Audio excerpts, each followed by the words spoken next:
In a world where winter never ended, where frost clung to every branch and silence filled the air, there was once a kingdom that had forgotten what warmth felt like. It was called Frostream. Long ago, it had been a land of golden sunlight and crackling hearts. But something had changed. The skies dimmed, the winds grew colder, and one by one, every flame in the kingdom died. Every flame, except one. Deep within the palace, guarded behind silver doors and ancient magic, burned a single fire. Small, flickering, fragile. And beside it, lived a princess. Her name was Princess Elira. She was known as the keeper of the last flame. From the moment she was born, Elira had never felt the cold the way others did. While the kingdom shivered, she walked barefoot across icy floors. While others huddled for warmth, she sat beside the flame, as if it were part of her. Because in truth, it was. The elders whispered that her life was bound to the fire, that if the flame ever went out,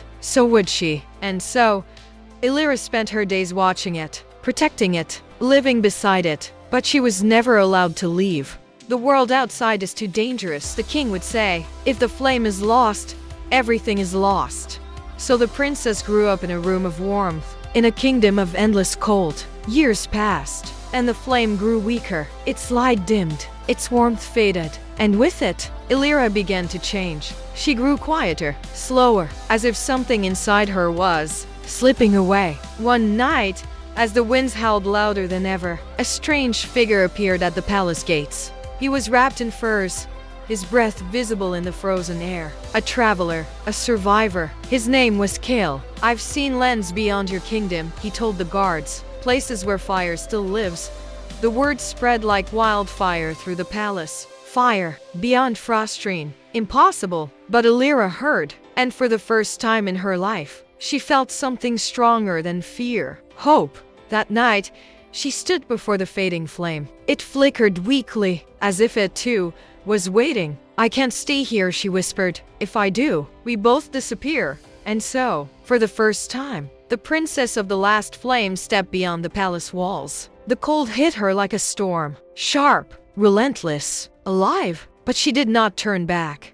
Guided by Kale, she journeyed across frozen forests, over shattered lakes, through winds that screamed like forgotten spirits. Along the way, she saw the truth. Villages abandoned, homes frozen in time, people who had forgotten how to smile. The flame had not just faded from the palace, it had faded from the world. Days turned into nights, and nights into something darker still, until at last, they reached the edge of the known world. Before them stood a mountain of ice, towering, endless, and at its heart, a faint glow. The source, the first flame. But guarding it was something ancient, a creature made of frost and shadow. Its eyes burned with a cold, endless hunger. "Turn back. Fire has no place in this world anymore."